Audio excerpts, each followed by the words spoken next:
चलिए guys, One Piece chapter number 1149 आ चुका है और भाई साहब एक हफ्ते के ब्रेक के बाद क्या ही चैप्टर आया है, दिल खुश कर दिया यार। इस चैप्टर में हमें गबान वर्सेस होली नाइट देखने को मिला है और एक बंदा भड़क गया है। कौन है वो जानने के लिए देखते रहिए One Piece chapter number 1149 1 second. Chapter की शुरुआत होती है अपने स्ट्रॉ हैट से, बंधे हुए स्ट्रॉ हैट से, जो लोग काफी हैरान हैं क्योंकि गब्बान ने समर्स की मान ली है। पहली बार समर्स के चेहरे पे खौफ दिख रहा है। गब्बान ने जो उसकी छाती खोली है उसकी वजह से उसे दर्द भी हो रहा है और वापिस रीजनरेट भी नहीं कर पा रहा। हाकी की वजह से है क्या ये? जो भी हो, बढ़िया पेला यार समर्स को, लेकिन गब्बान के लिए इतना काफी नहीं है। गब्बान के हिसाब से उसे जंग लग गया है, पहले जितना स्ट्रॉन्ग नहीं रहा अब गब्बान इतना, इसलिए उसकी भरपाई करने के लिए गब्बान फिर से अपनी कुल्हाड़ी उठाता है, स्टाइल से घुमाता है और फिर से अटैक कर देता है। लेकिन समर्स भी कोई चूतिया आदमी नहीं है, कांटों की दीवार खड़ी करके रोक देता है उसे और गब्बान से पूछता है भाई तू क्या कर रहा है एल्बाफ में? इसका जवाब गब्बान देता है अपनी कुल्हाड़ी से। देखो गाइस, जिम्बे और रॉबिन को गब्बान के बारे में नहीं पता, इसलिए उसोप उनको बताता है इस बंदे से हम कैसल में मिले थे, लूफी और जोरो को बढ़िया टक्कर दी थी इसने, और इसका कहना है ये है पायरेट किंग का लेफ्ट हैंड,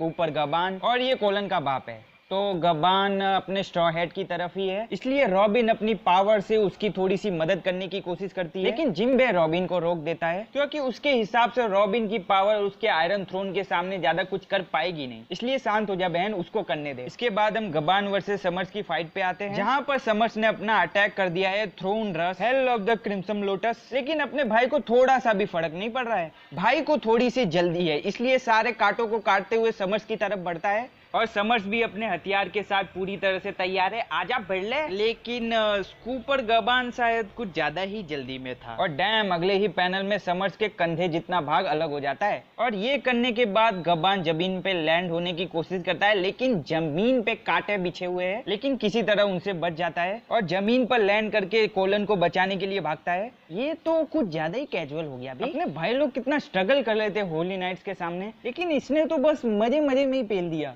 इसके बाद गब्बान निकल पड़ता है अपने बच्चे को बचाने और चॉपर भी बाहर निकलकर गब्बान के पीछे जाता है। ऐसा क्यों, तो चॉपर को जानना है आखिर गब्बान ने समर्स को काटा कैसे। भाई इमोर्टल आदमी को पेल दिया इसने, और ये जानकारी बहुत जरूरी है होली नाइट्स के अगेंस्ट से लड़ने के लिए। एक डॉक्टर होने के नाते चॉपर को ये पता है, इसलिए वही इन्फॉर्मेशन जानने के लिए चॉपर गब्बान के पीछे जा रहा है। इसके बाद सीन शिफ्ट होता है स्कूल की तरफ और यहाँ की हालत कुछ सही नहीं है। लाइब्रेरी को आग लगा दी गई है, जो कि वहाँ के टीचर्स ने खुद किया है और ये करना सच में काफी मुश्किल रहा होगा उनके लिए, इसलिए कुलिंगम उनसे बोलता है अरे इतना काफी है, तुम लोगों ने अच्छा किया, बाकी का सब मुझ पे छोड़ दो। और ये बोल के आग वाला तीर स्कूल की तरफ फायर कर देता है और ये लो स्कूल और लाइब्रेरी दोनों गई। और ये देखना रॉबिन के लिए काफी दुखद है और रॉबिन मैडम को इस तरह से देखना मेरे लिए काफी दुखद है। इसके बाद सीन शिफ्ट होता है गांव की तरफ, जहां सभी गांव वाले अपने बुढ़ऊ जुरूल को दिलासा दे रहे हैं क्योंकि लाइब्रेरी जलाने का ऑर्डर तो इसी ने दिया था ना, इसमें तुम्हारी कोई गलती नहीं है। लेकिन दुख तो होता है यार, उनकी हिस्ट्री जो उनके पूर्वजों के शब्द थे सब खत्म होने वाले हैं आज, दुख तो होता है।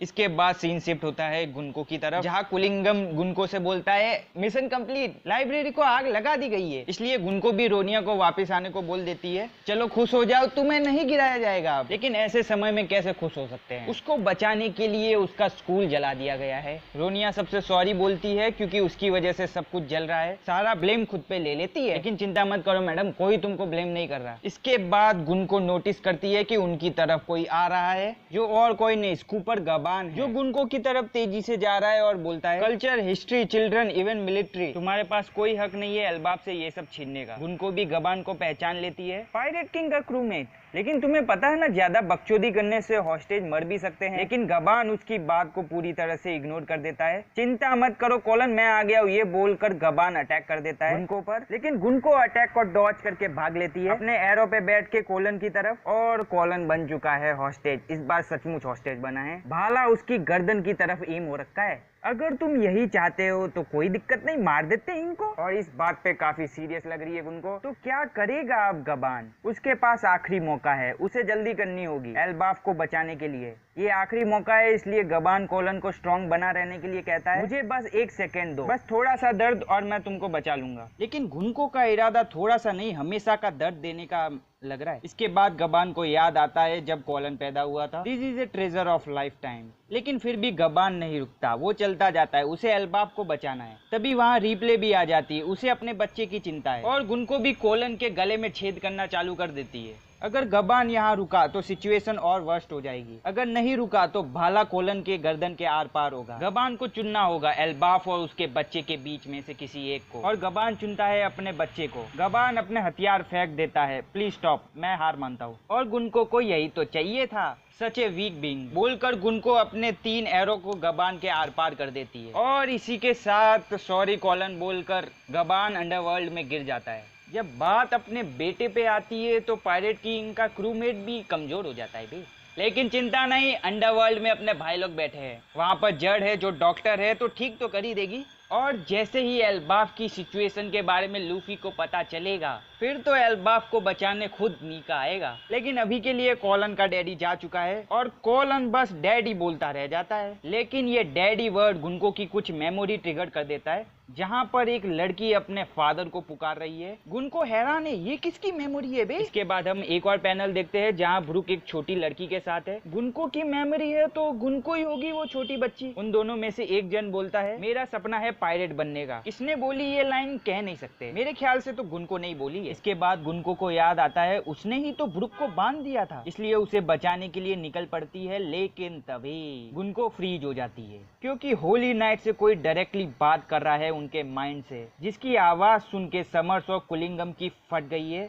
ईमू समा उनसे डायरेक्टली बात कर रहे हैं, ऐसा लगता तो है। तुम लोगों को इतनी देर क्यों लग रही है? होली लैंड पे अटैक हो गया है, आग का दरिया बन गया है यहाँ पे। यहाँ एडिशनल मिलिट्री फोर्स की जरूरत है। इसके बाद हम एक खतरनाक पैनल देखते हैं जिसमें गुन को एक डरावना लुक दे रही है जिसे ईमू कंट्रोल कर रहा है। और फिर से ईमू सबको ऑर्डर देती है, चलो सबको दिखाते हैं डोमिनेशन ऑफ गॉड। और इसी के साथ गॉड एडवेंट के साथ चैप्टर का अंत होता है। क्या चैप्टर था यार। गुन को सेलेस्टियल ड्रैगन नहीं है, इसलिए उसके नाम में सेंट नहीं लगा हुआ था।